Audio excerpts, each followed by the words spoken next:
Magandang gabi mga kaibigan. Nandito nga pala ang aking commemorative coins na 10 peso. Itong isang malbar na to, nabili ko sa kasamahan ko sa trabaho. Ito dati ko na to, tsaka ito dati ko na to, hindi ko lang nasasama sa aking mga video ng nakaraan.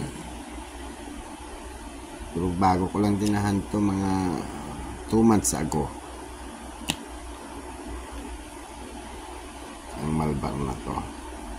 Ito nga pala binili ko ng 60 pesos. Shoutout nga pala sa aking mga subscriber na laging nakasuporta. Doon naman sa mga silent viewer ko at sa mga bago pa lang napapanood ng mga video ko, baka pwede naman pa-subscribe, pa-press ng subscribe, pa-press ng notification bell at i-select nyo yung all. Shoutout sa inyong lahat. Maraming salamat sa inyong mga suporta. Shoutout nga pala sa mga kaibigan ko sa printing press nung nagbenta sa akin ito, si Sir Fidel, kay Boss Raul, kay Sir Danny, kay Sir Jay, kay Sir Jess, ang Jesus na naglalakad at buhay pa, at kay Angel, ang Angel ng printing press.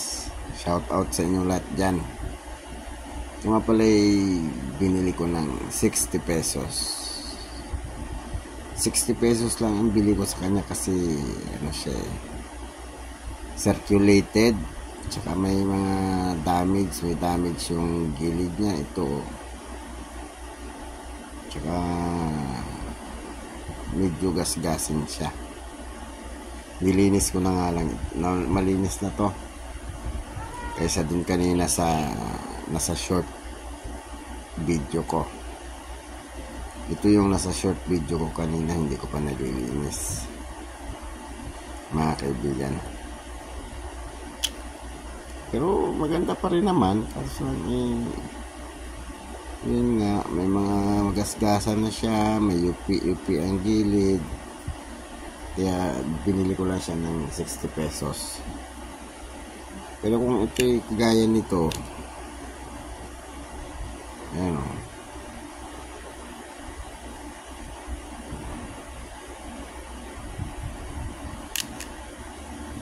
ito'y nahunt ko lang din. Nahunt ko ito sa kaibigan kong matanda na nagtitinda doon sa gilid ng trabaho ko. Hindi ko lang alam kung nanonood ng YouTube dyan. Shoutout nga pala sa iyo, Kuya Danny. Ano ito, face value lang ito kasi pinapalitan ko lang ng 10 piso. Yung mga nahan ko araw-araw, ang karamihan yun sa kanya, sa tindahan niya, na nilalaan talaga niya sa akin yung mga 10 pisong may dilaw, tsaka 5 piso, tsaka kinukuha ko na rin pati tig-piso na BSP series. Kaya sa susunod mga kaibigan, marami na akong tig-piso. So yun naman isusunod natin. Ang commemorative coin nga po pala, ang sabi-sabi 10 million pieces mintage ang mga commemorative coin. Ang commemorative coin, ang kanilang features ay issuer Philippines, period Republic 1946 to date, circulating commemorative coin year 2016.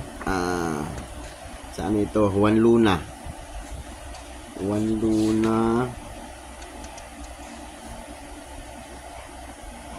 Ang kay Rizal year 2013.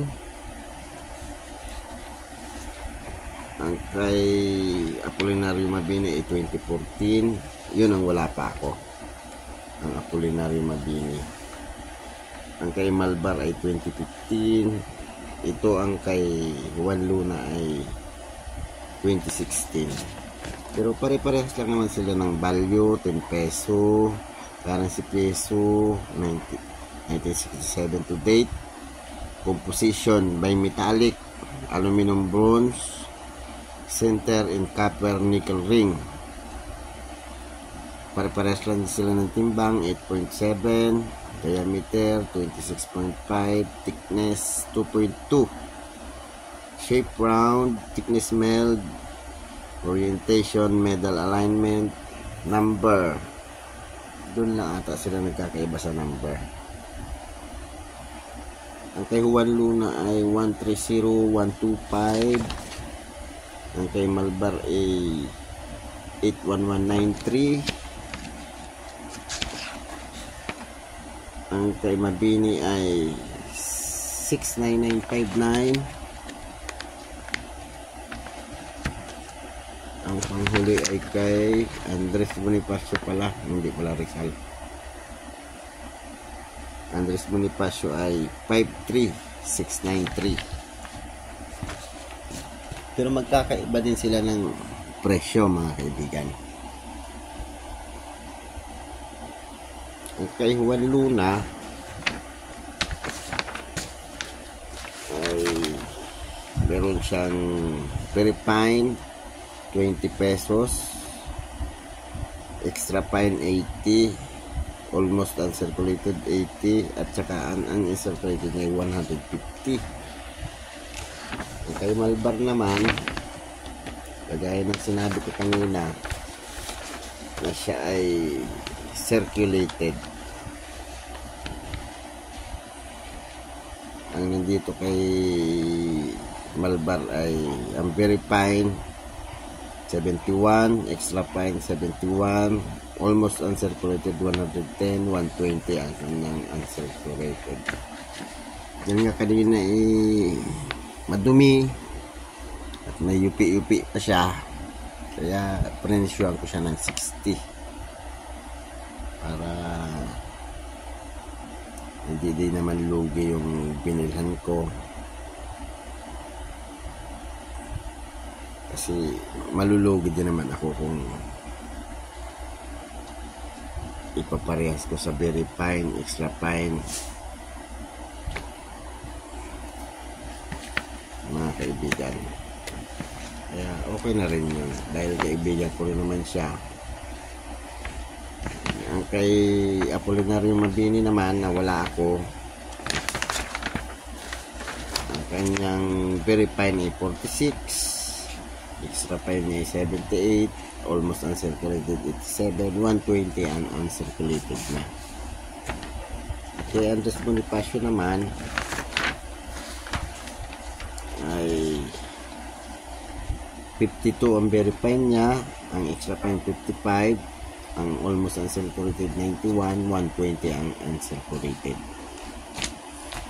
Pero alam nyo mga kaibigan, recently may napanood ako ng isang vlogger na pinaggigiitan niya na ang mga commemorative coin ay face value lang. Hindi ko alam kung collector siya o kung ano ang pinagmamalaki niya.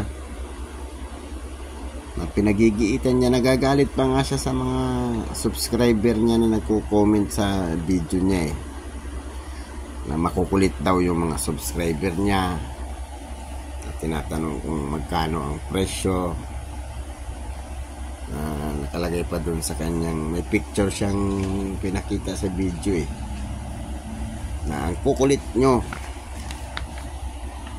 na ang value nga ng commemorative coin ay face value lang. Hindi ko alam kung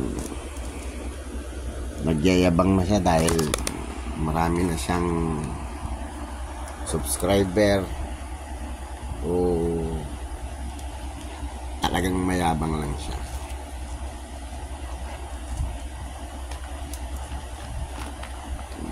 So